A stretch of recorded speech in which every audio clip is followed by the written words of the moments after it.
اگه از اون دست آدمای پرتوقعی هستی که هم سود 30% در بدو خرید و هم پاسپورت ترکیه برای خودت و تمام اعضای خانوادت میخوای، امروز با پارادایس همراه باش.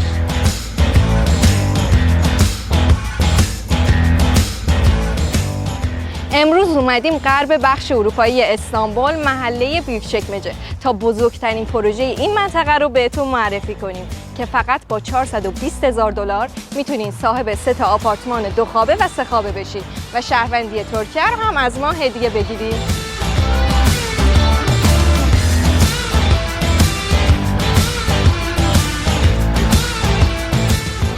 بله، درست شنیدید، 3 تا آپارتمان. البته این قیمت استثنایی برای مدت محدود و تعداد محدودی از آپارتمان ها در نظر گرفته شده و قصد سازنده جذب سهم بیشتری از سرمایه‌گذاران خارجی در این پروژه می باشد.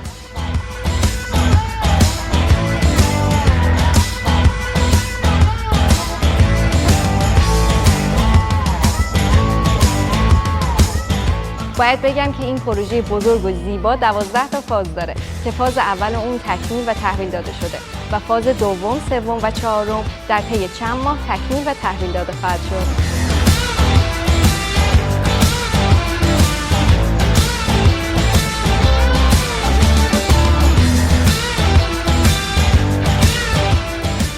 حالا ما می‌خوایم بزرگترین و خاص‌ترین فاز این پروژه رو بهتون معرفی کنیم.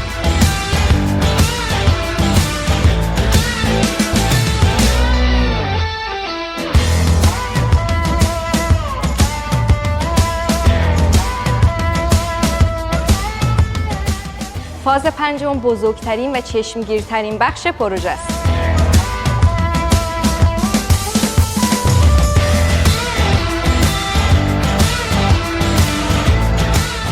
اینجا امکانات بی‌نظیری در کنار دسترسی راحت به مراکز خرید دارید.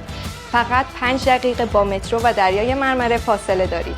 اینجا امکانات زیادی براتون فراهم کردن و یه زندگی راحت و جذاب. امکاناتی همچون استخر سرپوشیده، استخر روباز، سالن ورزشی، سونا، حمام ترکی، زمین بازی کودکان، پارکینگ با 3 تا ورودی مستقل.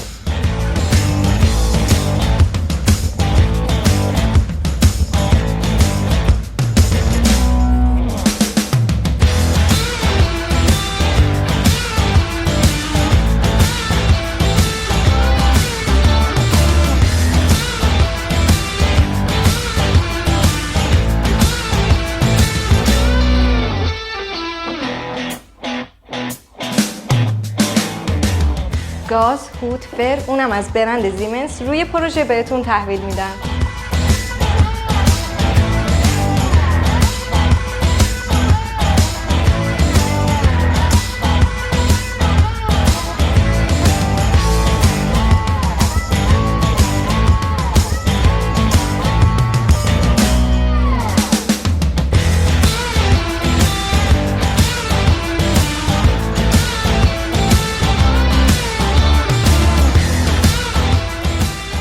اینجا 2 خواب، 3 خواب و 4 خواب دوبلکس داره.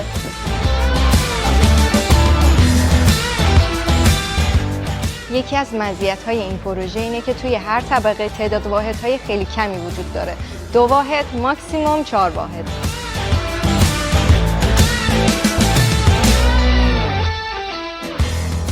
برای اطلاعات بیشتر یوتیوب ما رو دنبال کنید و با کارشناسان ما در پارادایس در ارتباط باشید.